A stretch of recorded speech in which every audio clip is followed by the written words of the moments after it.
believe in the past couple of years you've had an increase in female customers.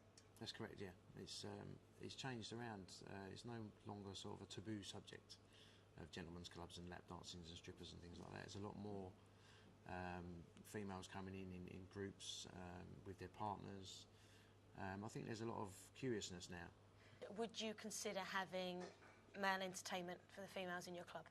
Definitely. We looked into it before a few years ago, but I would say a few years ago it wasn't really the done thing. It was like, lap dancing clubs, you know, it's not the thing. But there's a lot more inquiries of ladies going to guys' nights and things like that. You know, they do a comedy night, road shows and things where you have a drag queen entertainer and then strippers of that as well, and those strippers do lap dances. We've done a couple of those in the past, and they've been really good, and we have been toying with the idea of doing a full-on male strip night. So, do you think they come in to meet men? No, they come in to see the girls. Okay. You know, there's groups of girls come in on their own, whether it be for a birthday or a hen night, and they just want to see the girls dancing around and stuff like that. It's sort of inquisitive of how they do it, what and they do how on they the move. pole. Yeah, because a lot of them from that go into pole dancing fitness sort of stuff. So, do you think the ladies come in to watch and learn as well to make it take it home to their partners? I would say so, because pole dancing as a fitness side of things is taking off a lot. Yeah. Some girls do. A lot of girls come in, they see what's going on, and they do actually ask if we do pole dancing lessons. And do you? We do, yes, we do. We've got a company called Pole Dancers UK Limited that come in, have a certain amount of girls come in on a night time, and they train them, show them what to do, climbing the pole, spins. Yeah. I couldn't tell you what they are. I've never done it myself. Really? Well, I don't think I could pull myself up. But no, it does go into a really good fitness thing. It keeps all of our girls fit while they're working. And these girls, you know, they talk about doing the fitness stuff, and then half of them end up buying a pole for indoors, so they practice at home, and no doubt they probably give their man a show as well.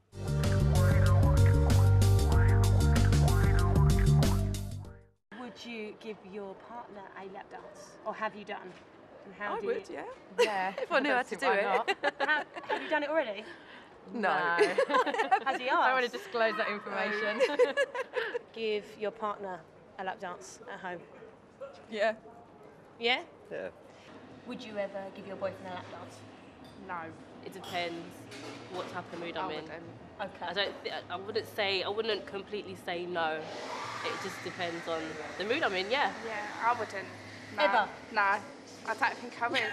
I don't know, if it was private and no one else was around, then obviously, yeah, I would. What about if he wanted you to give him a lap dance? I don't know. Special occasions, Valentine's Day? That would be nice, wouldn't it? Yeah, probably. And have you ever given your partner a lap dance? No. Is it something that you might do? No. No, never? No, I don't dance.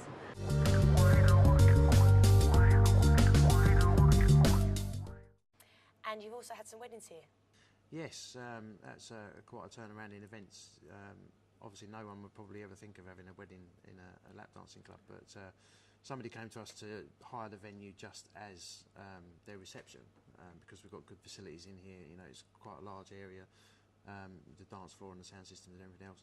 And while we were arranging that, somebody actually brought up in conversation, would we actually be able to get married in here so that it could all be done under one roof? You know, have your wedding and then have your reception. Then no one's got to get in a car and drive to a pub or a hotel or whatever. We can all do it together.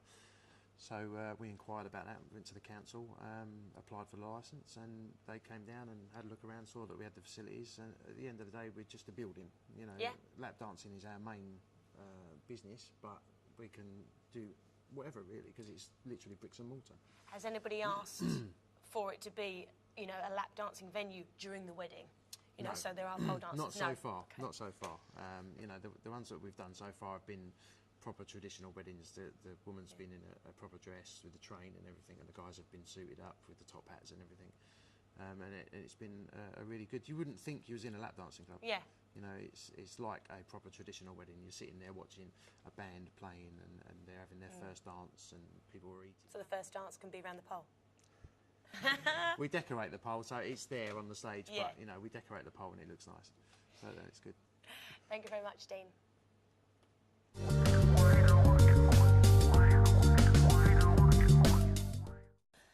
Carly, you are a pole dancing fitness instructor and you've got your own company, I Pole have, Dance yes. UK. When did you start that up? 2006. Okay, so you've had it 4 years. I have. And what made you start the company up?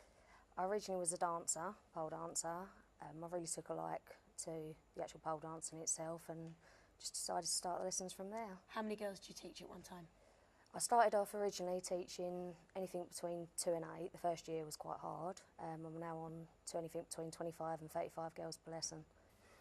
Where do you teach the classes? Is it in the nightclubs, at home? Now I mainly teach at the gyms, in one club. Do you find that it's completely different when you're teaching in the club to in the gym? Because it's obviously a different environment, different lighting. Yes, definitely. I tend to, with the club as well, I tend to use more exotic moves as well, whereas in the gym it's very just fitness moves. Or it's more sexual in the club? Yeah, definitely. Okay. Yeah. And do the girls come just for fitness or do they come to enhance their personal sex lives? A lot of the girls come to boost confidence. The majority of girls is purely for fitness, but there's a lot of girls now do it as a hobby because there's so much to learn. They do get quite addicted to it, so I continue to keep coming back. Have a lot of girls gone on to do it as a profession? The dancing rather than the teaching? No, not any that I know. Most of my girls do purely do it just for the fitness and coming to the lessons. Have you had any men come? I have taught a few boys, yes. Not too many, they're normally personal training.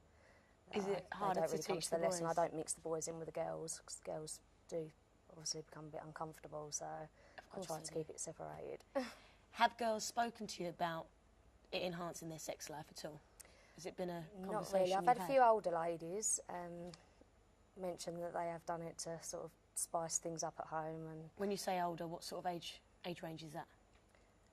40 onwards. The oldest lady that I've Okay. taught, 79. Wow! She didn't talk about it on a sexual Oh, level. nothing to do with sex life then? No, hers wasn't. No, she just wanted to feel good about herself.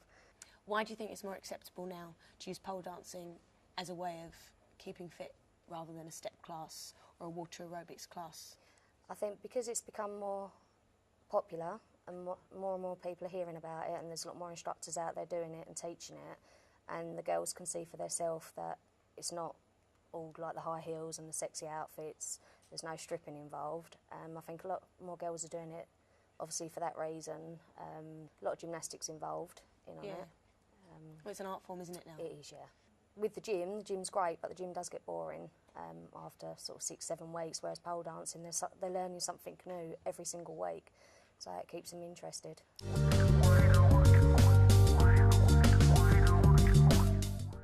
What are the kind of moves? What's their names?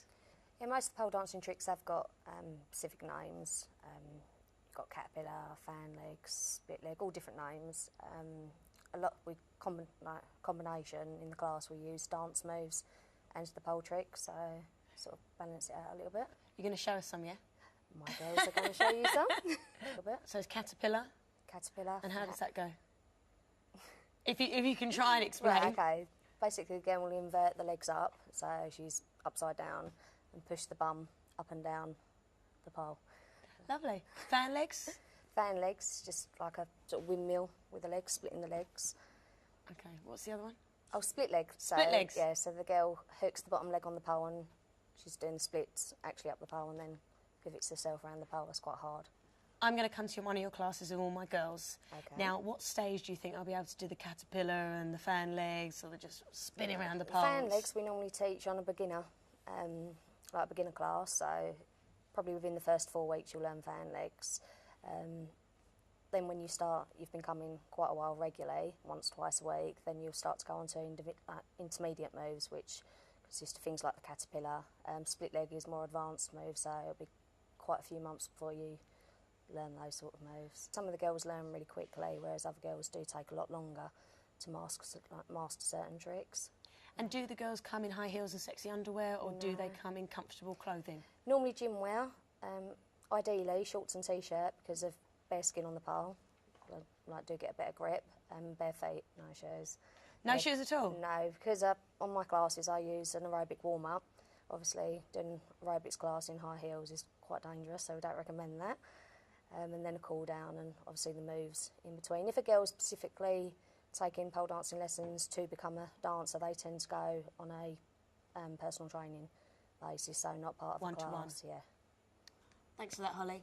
If you want to check out the website, it's www.poledanceUKlimited.com.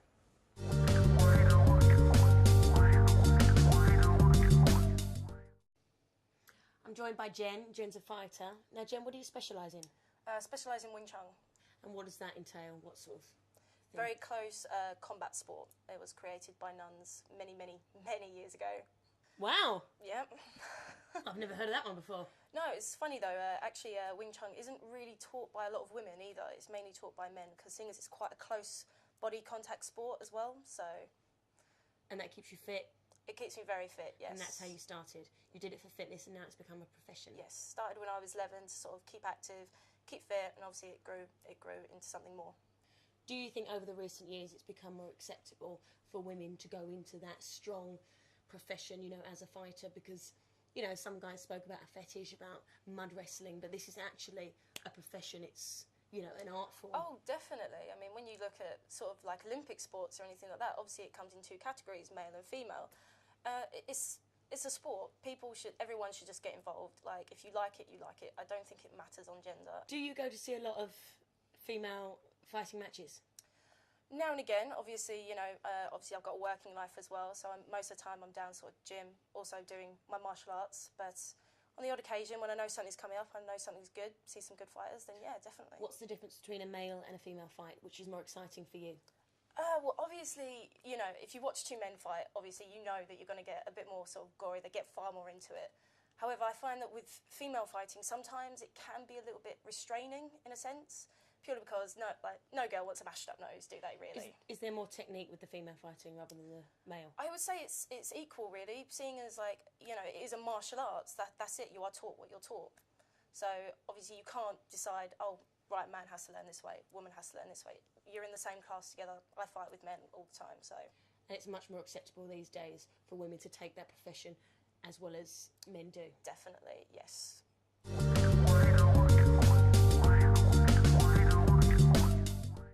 After people have seen you fight, whether they be a male and female, do you find that they are afraid to come and speak to you, or do they come and speak to you and go, wow, you were fantastic? How do you think they would approach? It's a good conversation starter. I mean, especially, you know, I do get guys coming up to me and they compliment the way that I fight and such, and so do women. Obviously, women mainly kind of come up to me and go, wow, can't believe you do that, that you're a girl, that's amazing.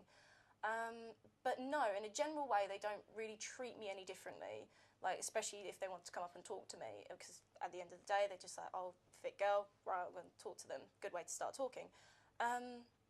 But no, generally, they just carry on like as any other person would. So you don't think any men get intimidated by it at all? I think if we got into a bit of a fight, I think they might be a little bit more wary, definitely. But other than that, I mean, I've never been a person, obviously, to go out, look for a fight, and if there's anything that generally happens, I just tend to walk away from it. So. And do you like the attention that it brings?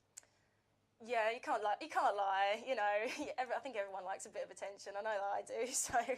And if somebody took you out on a date, would you like them to take you to a fight? Or do you think you'd kind of done that? I've kind of done it, you know, but I mean, obviously if that's what they're into, I definitely don't mind watching a good fight, as long as, like I said before, like, they have to be good fighters, has to be an interesting match. Brilliant, thank you very much. Thank you. Thanks, Jen.